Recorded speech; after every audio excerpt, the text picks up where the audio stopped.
I'm Morfydd Clark, welcome back to the channel, and a throwback to 2 years ago when I posted my first video about the Lord of the Rings spin-off series called The Rings of Power. A show, very loosely, like a fat guy's undies, based in the novels that the great Professor Tolkien wrote many years ago. After lots of videos and building this community with you sexy fuckers, I can say for myself that my content has gotten better.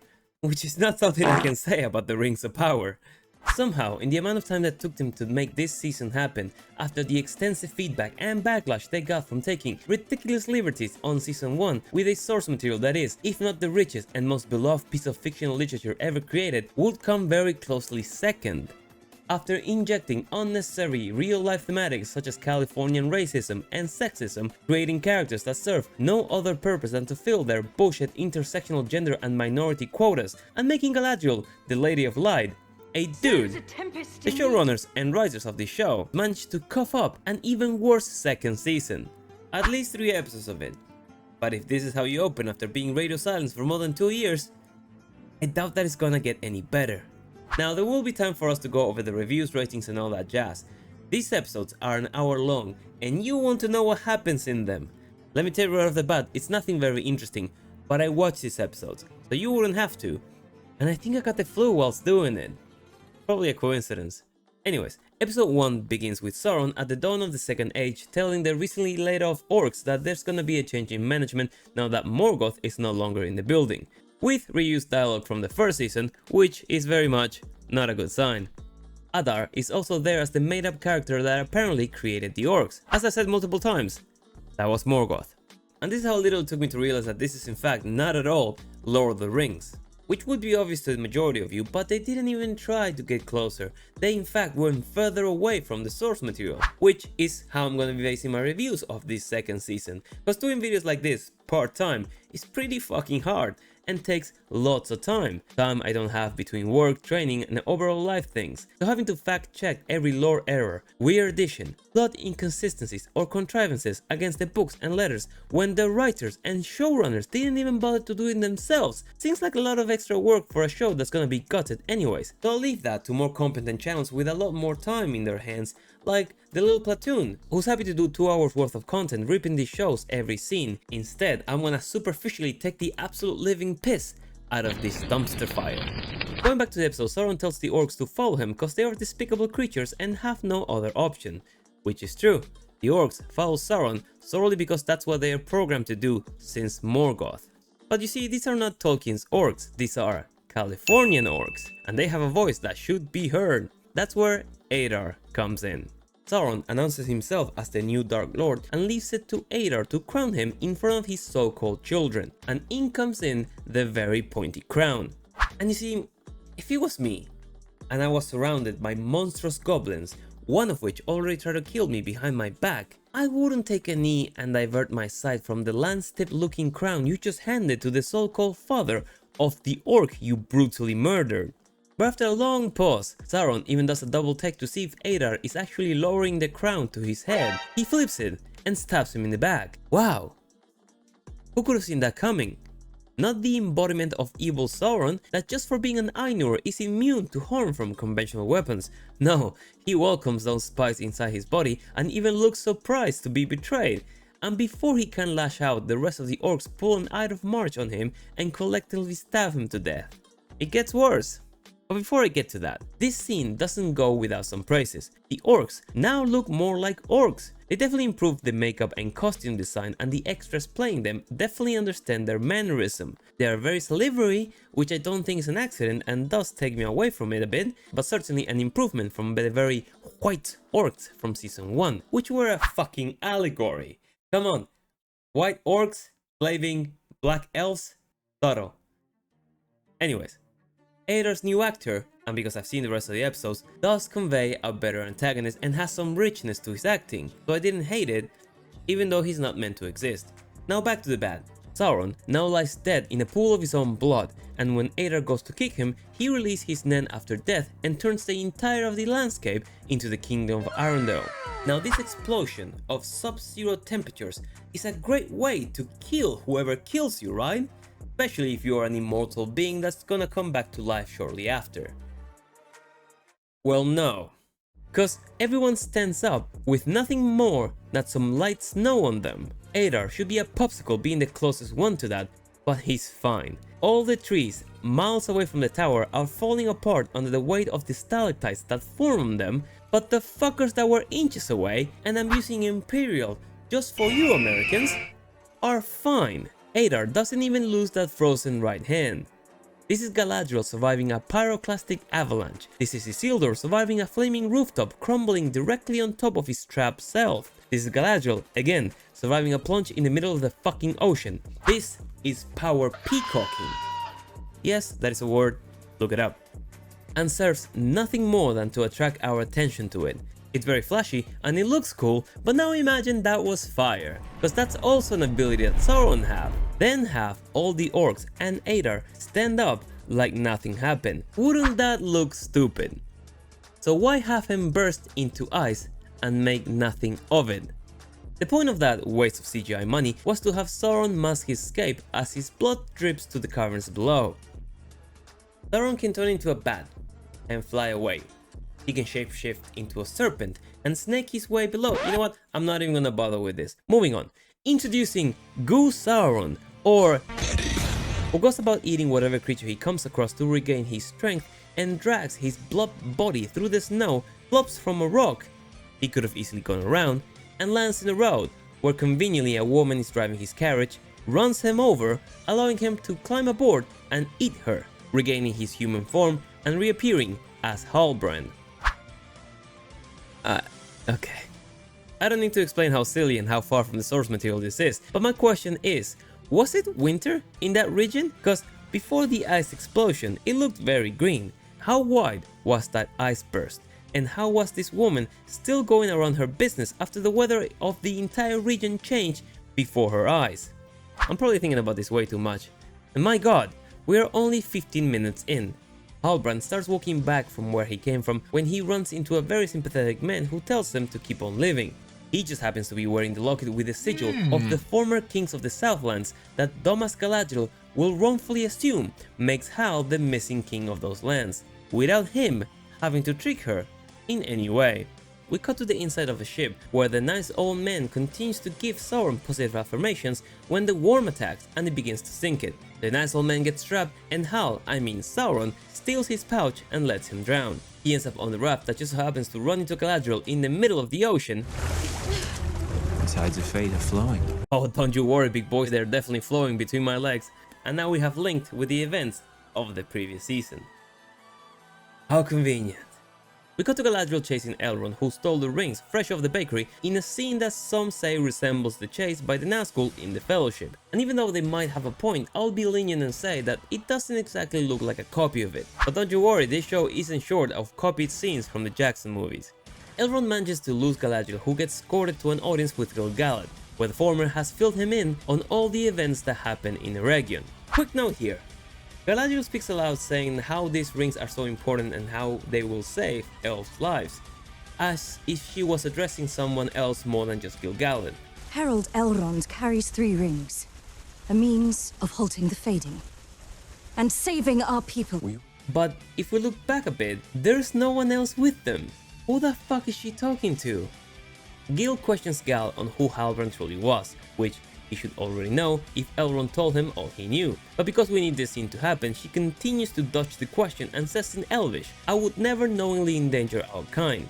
Despite the fact that she's knowingly avoiding telling her king that the biggest enemy of the entire world just managed to slip away between her legs, I mean hands.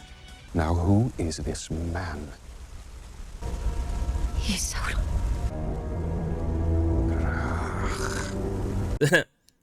Spit it out, Gil-galad, it's so good. After this reveal, Galadriel, as the boss woman she is, refuses to take responsibility that she was in fault by withholding the information she knew, as well as allowing Sauron to escape. Instead, she brings up Elrond's failure in Khazad-dûm. Classic Mary Sue. Gil-galad turns to Elrond and asks him to hand over the rings. And remember how I mentioned that this show can't separate itself from the original trilogy? Well, Elrond is very fixated on the idea of destroying these rings, kinda like he was in the movies, since they could be a way for Sauron to control the elves, which they are not. But because the writers didn't bother to respect any of the lore, to them, any ring is the one ring, thus their influence over the races is pretty much the same. Gil-galad gets very authoritative. As you can see, he's waving his finger a lot, and of course Gal supports him since his decision will also benefit her. Elrond then jumps off a cliff and dies, because that's the only thing that can happen after jumping from a waterfall that's 100 feet tall. Oh shit, that's Mordor? Man, if it wasn't for that fading text, I wouldn't have figured that out. And it reminds me of another show. Hal turned himself to Adar under the identity of the King of the Southlands, and we see Waldrick, oh man, what a guy Waldrick, finally had his promotion amongst the bad guys. Halbrand tells Adar that Sauron is back, by repeating the words he said before Adar kills him. This doesn't alert him that this could in fact be Sauron in a new form. Oh no, he listens while Hal says that he knows where Sauron is hiding and that he will negotiate for that information. To which Adar responds by appointing Waldrick to torture him to death until he gives that info up. We're back with not Gandalf, but totally Gandalf, and the dirty stage Irish accent excuse of a hobbit who are lost in the desert. Because as we'll find out later, they are shit at navigating. It gets pretty fucking dumb actually. But it's also pretty fucking boring, so back to Sauron, who uses black speech to control the CGI work, who looks slightly better than the fucked up chihuahua they had in season 1. The bar though is pretty low. We cut to Elrond, who somehow survived a deadly fall from the top of a waterfall and swam from Lindon to meet with Círdan, the shipwright, who, as we can see, is very open about the DEI practices of his workshop. Elrond pleads for his help, claiming that he's the oldest and wisest of his kind. This is very clearly stated, and we'll find out why very soon. Gil sends a letter to Celebrimbor informing that Hal is Sauron, and then he lectures Gal, who he refers to as Commander, because we can't forget how cool she is, about how her mistakes forced them to rely on the rings to survive and fight the Dark Lord, even though in the last season he almost sent her to Valinor because he was convinced that Sauron was no more, despite her insisting that he was. And here are the writers of the show blessing us with their exceptional abilities. A guard walks in saying that they couldn't find Elrond or the rings, so he must escape. To which Galadriel quickly deduces no, he doesn't want to escape, he wants to destroy the rings. And then she goes, he would need someone who he can trust, someone old and wise. Ah, I see where this is going. Someone who would command respect even from Gil-galad, someone who would turn the tides on his side. Well, fuck me, show. I don't know. We're gonna have to narrow it down a little bit more. It could be Finarfin from accounting for all I know. I'm just a stupid fucking viewer. We're gonna have to dumb it down as much as you can for me to figure it out. Please, the suspense is killing me. Elrond asks Círdan to get rid of the rings for him, and he suggests throwing them into the sea. As he's saying this, Gil and Gal arrive at the door in their horses. Galadriel goes in first, trying to reason with Elrond in a manner I can only describe as gaslighting, classic of our girl Galadriel, where she asks him to trust her as she trusts him, which is clearly a bunch of bullshit, and then she says we chose this path together, to what he responds, No, you chose it for me. based. Yeah bitch, what do you mean we chose this path? Everything that happened and everything that will happen is all because Galadriel refuses to give Elrond any semblance of attention and does whatever the fuck she wants. Now that she needs something from him, it's we who need it.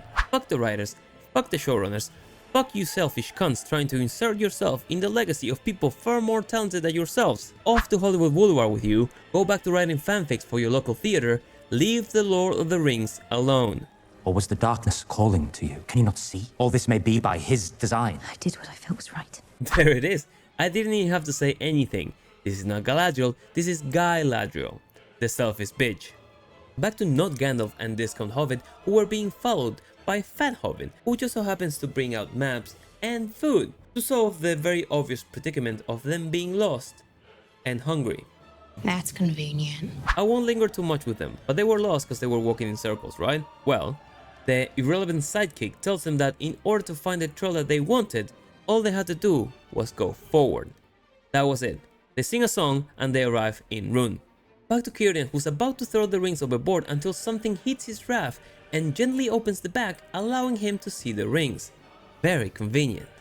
And we are given the impression that he's being tempted by them, the elvish rings, that had no influence from Sauron and don't work the same way as the One Ring. This would be of course if we follow the lore, which this show very clearly doesn't, and very lazily rips off PJ's movies, so any ring now is basically the One Ring. Hal wakes up to Adar looking over him, and manages to convince him to let him go, to talk to the elves, find Sauron, so Adar can match the location that Hal hasn't given him yet, and pin him down and kill him. Nice one. Also, a very clever move from the writers who do a close-up on Hal looking to the side and smirking as he says that he will follow Adar till my death and his. Quality writing right there. As Hal is riding away, we cut to Waldrick walking into the cell and finding a neck iron under the ropes.